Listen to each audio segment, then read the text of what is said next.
Produced by Mary Ward Center.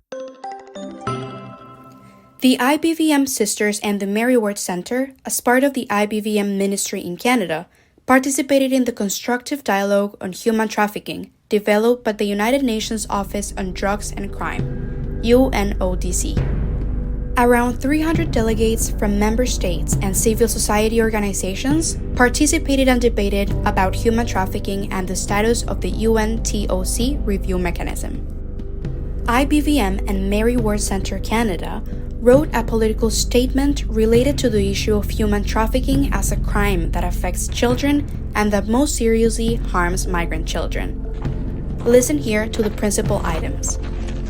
Migration is a growing reality facing people with significant risks, and children are part of the migratory exodus, crossing land and water borders to access new countries and regions. Children of all ages and genders are exposed to all types of dangerous situations and criminal gangs. Human trafficking, sexual exploitation, forced labor, and disappearances are part of the contingencies that children face on migratory routes when crossing borders. According to UNICEF, in 2023, an estimated 11,600 children made the dangerous crossing, most alone or separate from their parents. Evidence shows that child labor, forced labor, and human trafficking in global supply chains can be traced to the interplay of three critical dimensions. A. Gaps in statutory legislation, enforcement, and access to justice that create a space for non-compliance. B.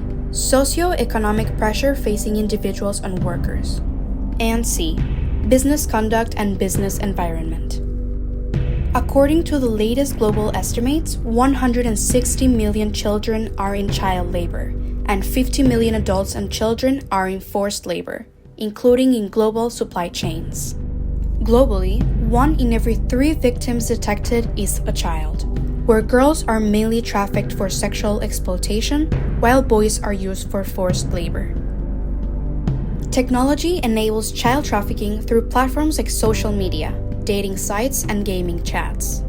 It aids in victim identification, recruitment, and payment via cryptocurrency and the dark web, using coercion and hacking. Some recommendations are the following. From all sectors, assume clear commitments to the rights of migrants, creating safe channels with reliable information and ensuring a migration pact that guarantees human rights, based on solidarity and shared responsibility. Strengthen measures of controls and collaboration that governments have at the borders, especially those identified as higher risk for the actions of criminals. Control and collaboration will be focused on combating criminals, smugglers, and human traffickers, and increasing human rights protection programs, especially focused on children as a vulnerable population exposed to main risks and demanders for main protection.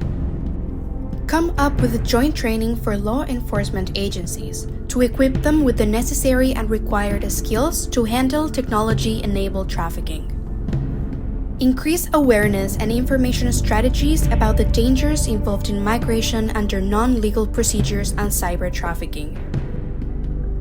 Align legislation with international protocols, ensuring their full application. Address vulnerability through policy interventions, quality education, and social protection systems. A rights-based approach, prioritizing children and migrant workers, is essential for effective prevention at scale and breaking intergenerational cycles of poverty. Enlist private sector support to promote ethical recruitment, due diligence, and remediation measures. Governments also have a major role to play in ensuring that companies act to address the risk of these labor rights violations across their operations and supply chains. End human trafficking. A commitment for all. Produced by Mary Ward Center.